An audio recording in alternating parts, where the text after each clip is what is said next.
In this video, I will share a skin scent that I have been designing for the last month. I will share both the formula that I have currently and also walk you through the journey and my thought process, how I designed it and why, and we'll get into some interesting things. Now this still is work in progress. I don't think this is perfect, but it is pretty good, I would say. I like it. More than the actual scent, I think it's valuable to walk through the actual creation process because there were some learning lessons that might be useful to you. Before we continue, I'm going to describe the scent so you know what we are talking about. Initially, this idea came to me because I was experimenting with Hedione and Timbersilk. Hold on, I'm going to...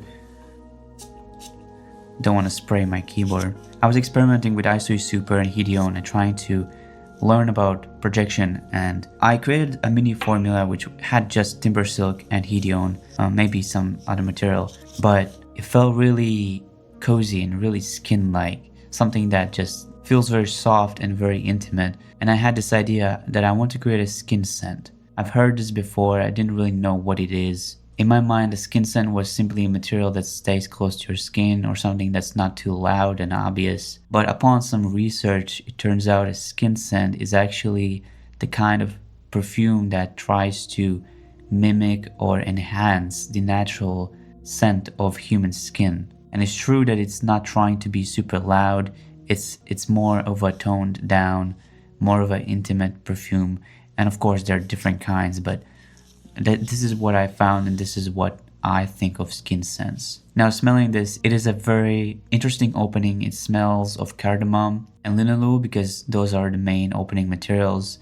It smells quite green, but also a little bit citrusy. Not the lemon and the bergamot kind of citrus.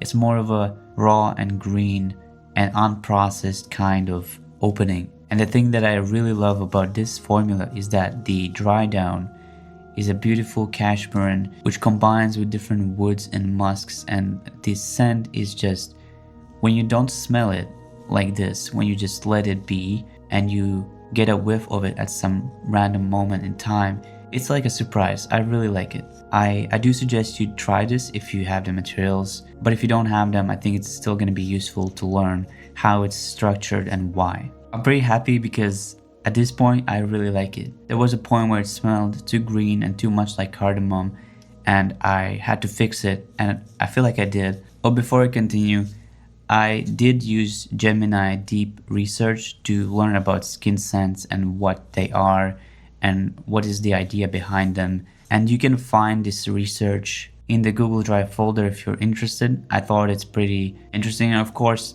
since it's AI, you can't trust it 100%. I did take everything with a grain of salt, but many things that it wrote made sense, and it took information from actual resources on the internet, so you can read those individual resources as well. They're linked at the bottom. And I will be transparent that the initial formula, the initial idea did come from this document, so it was inspired by artificial intelligence, but I did use my own reasoning and my own taste to refine it, so it's not just some random AI perfume. I know many people dislike AI and are against everything that it creates, but this is not the case. I didn't just copy paste it. Okay, I'm going to share my screen with you because I'm gonna open up my notes here, and what you're seeing here is the final formula. This is the final, it's not the first blend, because I don't think you really care about the first blend. It wasn't the best one. The only difference was that the first blend didn't have the green materials and Cashmeran was 0.08. That was the difference. The new formula simply added Ethyl Linalool, regular linalool, Ambrofix and Hedione, and I'll talk about why. When I first blended this formula, I had some immediate reactions. I'm gonna read. I said, I smell cardamom. I hope that maceration will bring it down, but I had not tested at 10%, and I thought I want to increase Coumarin. Maybe I should just let you read this, I'm not sure. This is just, what you're reading here is my thought process, it's what I thought. And I tried on skin, and I saw how on the paper cardamom was more annoying and more screaming and loud, but on skin it felt better. It was perceived warmer and more citrusy. At first I thought I'm going to reduce the cardamom, and maybe that would be still a good idea, but the problem with this structure, this perfume, is that even if you reduce it, it is still pretty much the only top note. Because if you look at the structure, Timbersilk, Ambrettolide, Galaxolide, Cashmeran, these are all musks or bases or some kind of woods. Javanol, Ebanol, these are also woods. These are base notes. Coumarin is maybe somewhere in the heart. I'm not sure, but it's a very small dose in the perfume. It's the smallest one actually, 0.21 relative percentage. So you barely feel it, and if you don't have it, you don't have to add it. It doesn't do too much. It just warms up the cardamom, because cardamom is very cold and spicy. The reason I'm talking about this is because if you reduce cardamom, you will still smell it, because the perfume structure is kind of like a dumbbell. You have the bottom part, right? Then you have nothing in the middle, which is the bar, the stick, and then you have the other end of the dumbbell, which is cardamom. So like you have base, you have no middle, except that micro dose of coumarin, and then you have cardamom, which is the top note. And even if I reduce cardamom twice, I will still smell it first because it's strong and it's the only top note. It's the only note that wants to evaporate quickly and get to my nose. So I decided to add more complementing materials and add something in the heart that would bridge the cardamom. It would take it and kind of fill out the middle space so that cardamom isn't so loud that not all attention is on it. Just like I said, I thought maybe it's not a good idea to reduce cardamom. Without it, the perfume would be barely noticeable since all these materials are very evasive. They're very like ghost-like. Timbersilk, Ambrettolide, you smell them for a moment and then they're gone. And they may come back at some point, but you wouldn't really smell the perfume. So we needed something like cardamom to grab the attention of the smeller. That was the immediate test before maceration. And then I macerated for about, I think, 2 weeks. I was expecting that there would be more projection since I created a spray bottle like this on the side here. Hello. I created a spray bottle which was at 10%, and I thought that it's gonna help. And after testing, yes, it did feel smoother, the cardamom. It didn't feel like it's just a needle in my nose. It felt slightly more integrated in the perfume and not disconnected from the other notes, but still it felt like it's the only thing I smell. And after spraying multiple times, it kind of got annoying and tiring to smell it all the time. It was somewhat bearable when I didn't put the perfume right to my nose, but considering that this is a skin scent and maybe you want this for, I don't know, your romantic evening, you know, somebody gets close to you, they're gonna smell the cardamom, and it's just not the best experience in my opinion. Okay, and then I waited a couple days because I was trying to understand what to do. And then on February 7, I tried to understand more, like what can I do? And talking to Gemini, I learned that cardamom essential oil contains linalool. So the cardamom aldehyde, it kind of strips the linalool away, and that's what makes it more spicy and cold.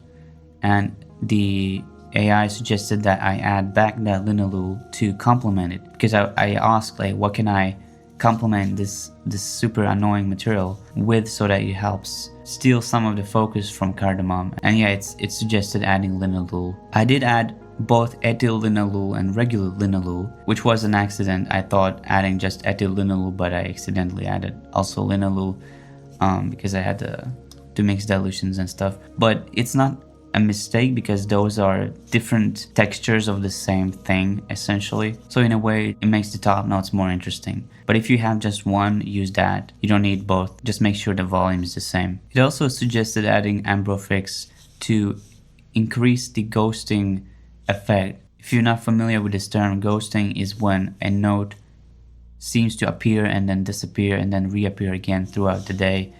These are materials like A015 Super and Ambrofix, they do this. I will be honest, I'm not 100% sure why we added Ambrofix. At this point, I just wanted to get rid of that super annoying cardamom slap in my face, so I tried to adding some things that would help. And finally, I added Hedione to make the perfume feel more transparent, to make it feel a little more floral, because it felt too green and too serious, and I wanted to add some sweetness.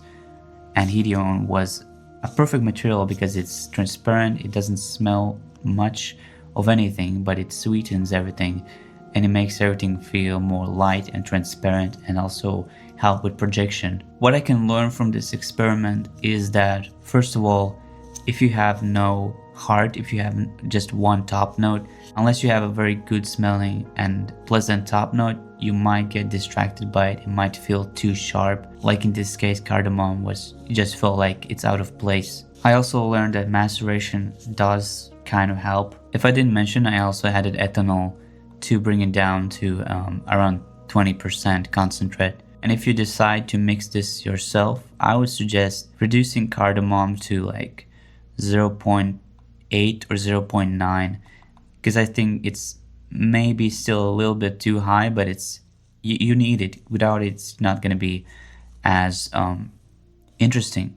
But if you reduce it to 0.8 or 0.9, the whole perfume will feel smoother and less sharp, less spicy, just less cardamom. So maybe start with that amount and then you can increase to 0.1 if you want to. You might also experiment by adding more Hedione.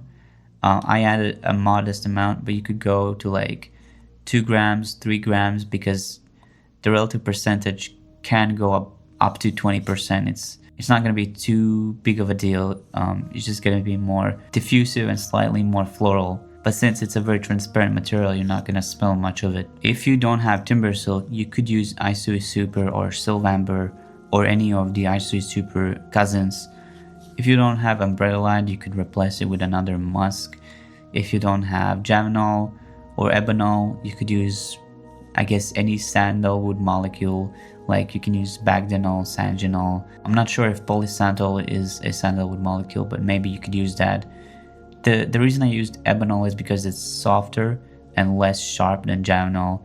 It is a very deep and woody and creamy smell. I really love it. I think it perfectly balances the sharp cardamom. So if you use a different kind of sandalwood, make sure it's not too sharp and too spicy, because we already have spices at the top. If you don't have Coumarin, you could use another kind of warm, sweet material like maybe tonka bean or cassia bark. Or maybe you could even use vanillin. Just make sure you don't overpower the perfume with it, because it is at microdose levels here. If you don't have cardamom aldehyde, you could use cardamom essential oil, or maybe you could use another kind of spice, maybe nutmeg, maybe black pepper. I'm not sure what other spices are there. Finally, about ethyl linalool and linalool, you could use one of them or both, it doesn't matter. If you don't have Ambrofix, you don't have to add it. I don't really smell much of a difference now that I have it, although it might be helping with the longevity of this formula, since it is a fixative after all. And finally, Hedione,